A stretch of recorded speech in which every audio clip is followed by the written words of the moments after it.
यह कहानी है इतिहास के उस सबसे भारी संकल्प की जिसने एक पिता को मुस्कान तो दी, लेकिन आने वाली पीढ़ियों के नसीब में कुरुक्षेत्र का लहू लिख दिया। हस्तिनापुर के प्रतापी राजा शांतनु आज व्याकुल थे। गंगापुत्र देवव्रत, जो सर्वगुण संपन्न थे, पराक्रमी थे और हस्तिनापुर के होने वाले सम्राट थे, उन्होंने अपने पिता की आंखों में ये तड़प देख ली। कारण थी सत्यवती, एक साधारण निषाद कन्या जिनसे राजा शांतनु प्रेम कर बैठे थे। लेकिन इस प्रेम के मार्ग में एक ऐसी दीवार खड़ी थी जिसने हस्तिनापुर के भविष्य को हिलाकर रख दिया। सत्यवती के पिता निषाद राज ने राजा शांतनु के सामने एक निष्ठुर शर्त रख दी। राजन, मेरी पुत्री आपकी पटरानी तभी बनेगी जब उसकी कोख से जन्मा पुत्र हस्तिनापुर का अगला राजा बनेगा। राजा शांतनु सन्न रह गए। अपने सबसे योग्य, सबसे प्रिय पुत्र देवव्रत का अधिकार छीन लेना, ये तो न्याय नहीं था। राजा बिना कुछ कहे अंदर ही अंदर घुटते हुए महल लौट आए। जब देवव्रत को अपने पिता के इस मौन दुख का पता चला तो उनका कलेजा कांप उठा। एक तड़पते हुए पिता को देखना एक पुत्र के लिए असहनीय था। देवव्रत ने क्षण भर भी नहीं सोचा, वे सीधे निषाद राज के पास पहुंचे। निषाद राज ने संशय जताते हुए कहा, कुमार देवव्रत, आज आप अपना अधिकार छोड़ रहे हैं, लेकिन कल यदि आपकी संतान ने मेरी पुत्री की संतान से सिंहासन छीन लिया तो? ये सुनते ही देवव्रत की आंखों में एक अलौकिक तेज चमक उठा। उन्होंने गंगा के जल को हाथ में लिया, आकाश की ओर देखा और ब्रह्मांड को साक्षी मानकर वो प्रतिज्ञा की जिसने देवताओं को भी कपा दिया। निषाद राज, सुनो, मैं शांतनु पुत्र देवव्रत आज इस भरे संसार के सामने ये संकल्प लेता हूँ कि मैं हस्तिनापुर के सिंहासन पर अपना अधिकार सदा के लिए त्यागता हूँ। और तुम्हारी शंका को समूल नष्ट करने के लिए मैं आज ये भीष्म प्रतिज्ञा करता हूँ कि मैं आजीवन विवाह नहीं करूंगा। मैं आजीवन ब्रह्मचारी रहूंगा। सत्यवती के पुत्र ही इस राज्य के स्वामी होंगे। आकाश से पुष्प वर्षा होने लगी, चारों ओर हाहाकार मच गया और देवव्रत का नाम सदा सदा के लिए हो गया भीष्म, यानी वो जिसने भयानक प्रतिज्ञा की हो। भीष्म ने अपने पिता को उनका प्रेम तो दिला दिया, लेकिन हस्तिनापुर को एक ऐसे भंवर में धकेल दिया जिससे वो कभी निकल नहीं पाया। भीष्म के इस निस्वार्थ त्याग ने अनजाने में कुरु वंश के विनाश की नींव रख दी। पहला आघात, सत्यवती के पुत्र असमय ही मृत्यु को प्राप्त हो गए। दूसरा आघात, सिंहासन पर बैठने के लिए कोई सीधा उत्तराधिकारी नहीं बचा, जिससे हस्तिनापुर में नियति और अधिकार का संतुलन बिगड़ गया। और सबसे बड़ा दुर्भाग्य, जब धृतराष्ट्र और पांडु के रूप में अगली पीढ़ी आई तो भीष्म केवल एक रक्षक बनकर रह गए, शासक नहीं। वे सिंहासन से बंधे हुए थे। वे चाहते हुए भी न्याय के पक्ष में खड़े नहीं हो पा रहे थे।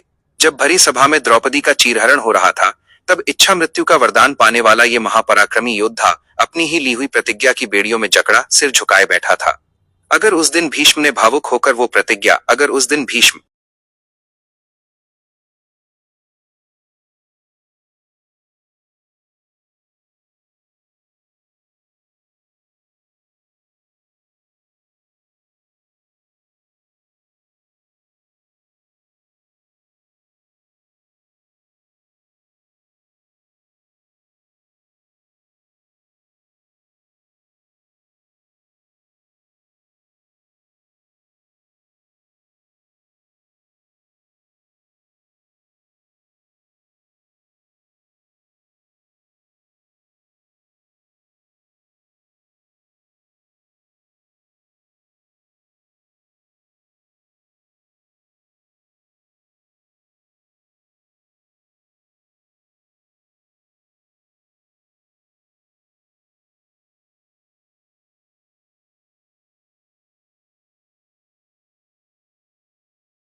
भावुक होकर वो प्रतिज्ञा न ली होती तो शायद इतिहास का रुख कुछ और ही होता।